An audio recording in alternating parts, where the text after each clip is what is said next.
రాష్ట్రానికి ఏమీ చేయడు అనేది. ఎందుకంటే ఎన్నికల ముందు మీరు చూస్తే దాదాపుగా సూపర్ 6తో పాటు 143 సూపర్ 6తో పాటు 143 హామీలు ఇచ్చారు.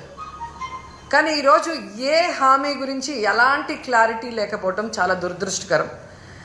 ఎందుకంటే ఎప్పుడూ కూడా బడ్జెట్ ప్రసంగం అనగానే మెజారిటీ విద్యారంగం, వైద్య రంగం, వ్యవసాయ రంగం, ఇరిగేషన్ వీటి మీద ఎలాంటి కమిట్మెంట్తో, ఎలాంటి లక్ష్యాలతో, దేనికి ప్రాధాన్యత ఏ విధంగా ఇస్తున్నారో చెప్తారని ఎదురు చూస్తే విజన్ 2047 అని చెప్పి కాకమ్మ కబుర్లతో ఆ ప్రసంగాన్ని ముగించడం మనం చూసాం. నిజంగా చాలా బాధేస్తుంది గవర్నర్ గారితో కూడా అబద్ధాలు చెప్పించడం. ఎందుకంటే చంద్రబాబు నాయుడుకి ఇచ్చిందే 5 సంవత్సరాల కాలంలో. సో తాను ఎన్నికల్లో ఏదైతే ప్రామిస్ చేశారో ఈ 5 ఏళ్ల కాలంలో తాను ఎలా అవన్నీ ఫుల్ఫిల్ చేస్తానని చెప్పమంటే 2047లో ఏదో చేయబోతానని చెప్పటం, ఇప్పుడు నేను ఏమీ చేయనన్నది ఇండైరెక్ట్గా స్పష్టంగా చెప్పడం అనేది రాష్ట్ర ప్రజలందరూ కూడా గమనించారు. ఎంత దురదృష్టకరం అంటే గవర్నర్ గారు చదివేటప్పుడు అస్సలు లిక్కర్ రేట్లు పెంచము అన్నట్టుగా చెప్పించారు. మీకు చూస్తే తెలుసు ప్రతి బాటిల్ మీద ఈరోజు రేట్లు ఎలా పెంచారో పేపర్లలో వాళ్ళ స్టేట్మెంట్లే మీరు గమనించవచ్చు. అంతేకాకుండా ఏపీ మొత్తం తెలుగుదేశం పార్టీ, జనసేన వాళ్ళు సిండికేట్లుగా తయారయ్యి ప్రతి బాటిల్ మీద 10 నుంచి 20 వరకు ఎలా పెంచుకొని అమ్ముతున్నారో ఏ ఊరికి వెళ్ళి ఏ తాగుబోతుని అడిగినా కూడా అర్థమవుతుంది. ఈ విధంగా లిక్కర్లో ప్రజల్ని దోచుకొని జలగల్లా రక్తాన్ని పీల్చేస్తుంటే అసలు రేట్లు పెంచము అని చెప్పడం ఒకసారి మనం అర్థం చేసుకోవాలి. అబద్ధాలలో పరాకాష్ట.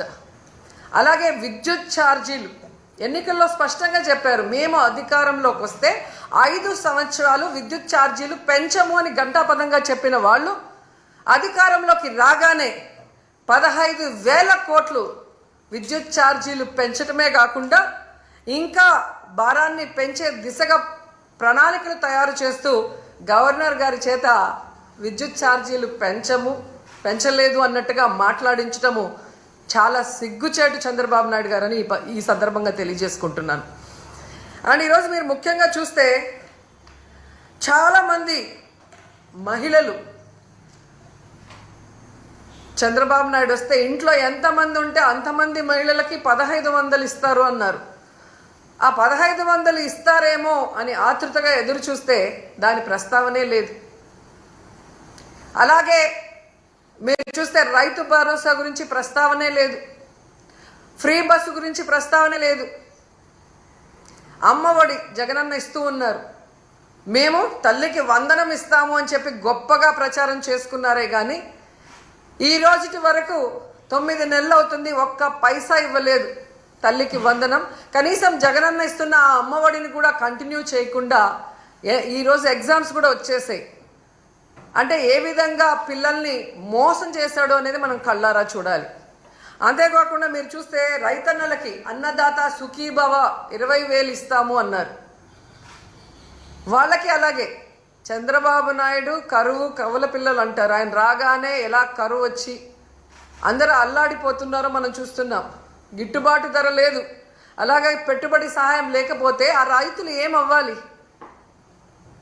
కనీసం గవర్నర్ గారి ప్రసంగంలో రైతు భరోసా ఇస్తాము అన్న భరోసా కూడా ఇవ్వకుండా చేశారు అంటే రైతన్నలు ఏ విధంగా మోసం చేస్తున్నారో మనం కళ్ళారా చూస్తున్నాం.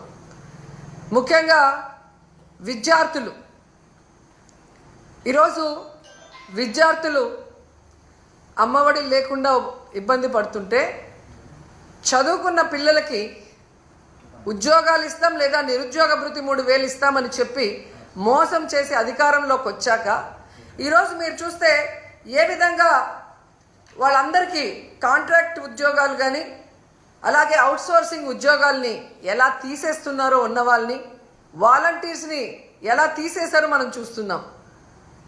ఉద్యోగం ఇస్తా లేదా నిరుద్యోగ భృతి ఇస్తామన్న పెద్ద మనుషులు ఉద్యోగాలు ఇవ్వలేదు, నిరుద్యోగ భృతి ఇవ్వలేదు. 9 నెలలు అవుతున్నా కానీ ఆల్రెడీ ఉన్న అవుట్సోర్సింగ్ ఎంప్లాయీస్ని అలాగే కాంట్రాక్ట్ ఎంప్లాయీస్ని, వాలంటీర్స్ని, లక్షలాది మందిని తీసేసి వాళ్ళ కడుపు ఎలా కొట్టారో ఈరోజు అందరూ కూడా గమనించాలని కూడా ఈ సందర్భంగా తెలియజేసుకుంటున్నాను.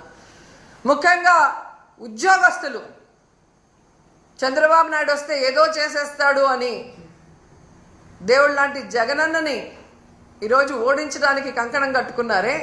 మరి 9 నెలలు అవుతుంది. ఈరోజు మీకు డిఏ లేదు, ఐఆర్ లేదు, కనీసం పిఆర్సీ కూడా లేదు. చంద్రబాబు నాయుడు అబద్ధాలు చెబితే చాలా కమ్మగా ఉంటాయి, నమ్మి ఓటేశారు. పోనీ మొదటిసారి ముఖ్యమంత్రి కాదు కదా చంద్రబాబు నాయుడు. గతంలో 3 సార్లు ముఖ్యమంత్రిగా చేసినప్పుడే ఇచ్చిన వాగ్దానం ఏ రోజు నెరవేర్చడు, అన్ని వర్గాల వారిని ఎలా అవమానించి మోసం చేస్తాడో తెలిసి కూడా మళ్ళీ ఆయన్ని నమ్మి ఓటేసిన మిమ్మల్ని చూస్తే నాకు జాలేస్తుందని కూడా ఈ సందర్భంగా తెలియజేసుకుంటున్నాను. ఎందుకంటే ఏదైనా చెయ్యగలిగితే అది జగనన్న చేస్తాడు, జగనన్న చేయలేకపోతే ఏ ముఖ్యమంత్రి చేయలేడు అని అనేక ప్రెస్ మీట్లో నేను చెప్పడం జరిగింది. ఎందుకంటే జగనన్న మనసున్న నాయకుడు. ప్రతి మనిషికి మంచి జరుగుతుంది అంటే ఎంత దూరమైనా చేయటానికి ముందుకు వెళ్ళే వ్యక్తి. మరి ఇన్ని వెల్ఫేర్స్, ఇన్ని డెవలప్మెంట్స్, ఇన్ని ఉద్యోగస్తులకి రెగ్యులరైజ్ చేసిన వాళ్ళు ఏదైనా 1-2 చేయలేకపోతే అది ఎందుకు చేయలేదని ఆలోచించి మళ్ళీ ముఖ్యమంత్రి అయిన తర్వాతైనా మాకు చెయ్యండి అని చెప్పి రిక్వెస్ట్ చేసుంటే ఈరోజు ప్రజలు బాగుంటారు, మీరు బాగుంటారు, ఈ రాష్ట్రం కూడా అభివృద్ధి వైపుకు పరుగులు తీసుంటుంది. కానీ ఈరోజు ప్రజలు నాశనం అయిపోతున్నారు, రాష్ట్రం నష్టపోతుంది, ఉద్యోగస్తులు నష్టపోతున్నారు. ఈ విషయం ఇప్పటికైనా గమనించాలని ప్రతి ఒక్కరిని కూడా కోరుకుంటున్నాను. అండ్ ఈరోజు ప్రతి ఒక్కరూ మాట్లాడుతున్నారు తెలుగుదేశంలోనూ, ముఖ్యంగా పవన్ కళ్యాణ్ గారు, మేధావి గారు మాట్లాడుతుంటారు, సనాతన యోధుడు. జగనన్న ఈరోజు ప్రజా సమస్యల్ని మాట్లాడటం కోసమే అసెంబ్లీలో ప్రతిపక్ష హోదాను అడుగుతున్నారు.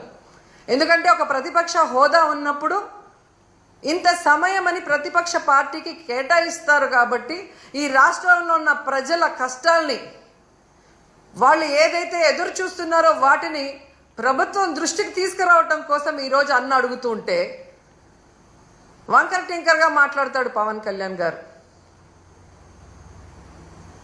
ఎక్కడో జర్మనీ అంటాడు, రష్యా అల్లుడు కదా, పక్కన జర్మనీ గురించి ఆయనకి బాగా తెలిసి ఉంటుంది.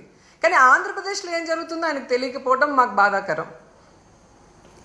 నేను హయ్యెస్ట్ సీట్స్ గెలుచుకున్నాను కాబట్టి అసలు ప్రతిపక్ష హోదా నాకుండాలి అన్నాడు. సంతోషం, నువ్వు ప్రతిపక్ష నాయకుడిగా ఉండి చంద్రబాబు నాయుడు చేసే తప్పుల్ని నిలదీస్తాను, ప్రజల పక్షాన ఉండి పోరాటం చేస్తాను అంటే వెంటనే మీ డిప్యూటీ సీఎం పోస్టుకి రాజీనామా చేసి ప్రతిపక్ష హోదా తీసుకొని ఎదురుగా కూర్చొని ఆయన చేసే తప్పుల్ని ఎత్తి చూపించండి.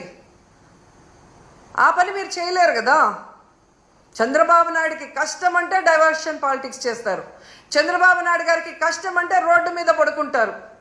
కానీ ఈ రాష్ట్రంలో ఆడపిల్లలు రేప్ అవుతున్నా, మర్డర్ అవుతున్నా, విద్యార్థులు రోడ్ల మీదకి వచ్చి చెప్పులతో కొట్టుకుంటున్నా, వాళ్ళకి జరిగిన అన్యాయానికి మీరు హాస్పిటల్ బెడ్ మీద పడుకొని ఏమీ విన్నట్టు ఉంటారు.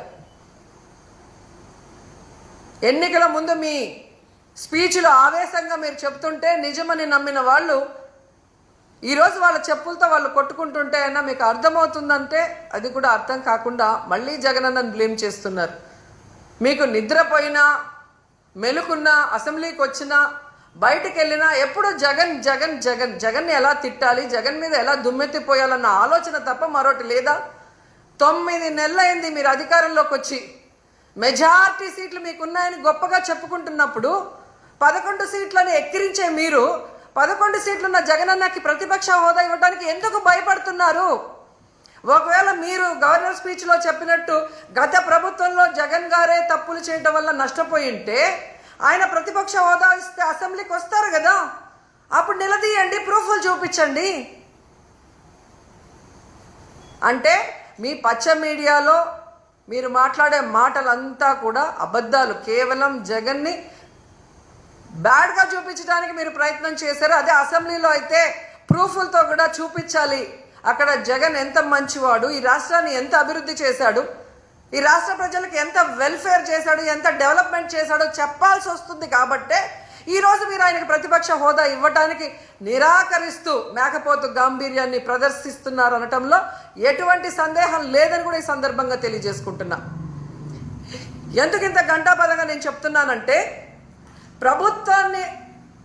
ప్రభుత్వం చేసే అవినీతిని ఎత్తి చూపించే పిఏసి, పబ్లిక్ అకౌంట్స్ కమిటీ, ఈ దేశంలో ఏ రాష్ట్రంలో అయినా ప్రతిపక్ష ఎమ్మెల్యేకే ఆ పోస్ట్ ఇస్తారు, పిఏసిని. అలాంటి పోస్ట్ కూడా ప్రతిపక్ష ఎమ్మెల్యేకి ఇవ్వకుండా దొంగదారిన మీ ఎమ్మెల్యేకి మీరు ఇచ్చుకున్నారు అంటే మీ అవినీతి ఎంత పెద్ద ఎత్తున జరిగింది. అది బయట రాకుండా ఉండటం కోసం దొంగదారిలో మీ ఎమ్మెల్యేని, పిఏసి చైర్మన్ని మీరు ఎలా చేసుకున్నారో అందరూ కూడా గమనిస్తున్నారన్న విషయాన్ని తెలుసుకోండి. ఎందుకంటే దేశంలో ఏ రాష్ట్రంలో లేనటువంటి విధంగా ఈరోజు ఈ పిఏసి చైర్మన్ని మీరు తీసుకోవటం అనేది చూస్తుంటే, గతంలో ఎక్కడో విన్నాను తాలిబన్ల పాలనలో మాత్రమే ఇలా జరిగిందని, తర్వాత నారా చంద్రబాబు నాయుడు గారి పరిపాలనలోనే ఇలా జరిగింది అనేది చరిత్రలో చరిత్రహీనుడిగా మీరు నిలిచిపోతున్నారని కూడా ఈ సందర్భంగా తెలియజేసుకుంటున్నా. అండ్ ముఖ్యంగా మీరు చూస్తే ఎంత విచిత్రం అంటే, అసెంబ్లీకి TV9 రాకూడదంట, NTV రాకూడదంట, 10 TV రాకూడదంట, సాక్షి రాకూడదంట. వీళ్ళకి భజన చేసే భజన పచ్చ ఛానల్లో మాత్రమే అసెంబ్లీకి రావాలి అనుకుంటున్నారు అంటే, వీళ్ళ మీడియాలో వీళ్ళు వండి వార్చిన అబద్ధాలనే అందరూ చెప్పాలి, లేదంటే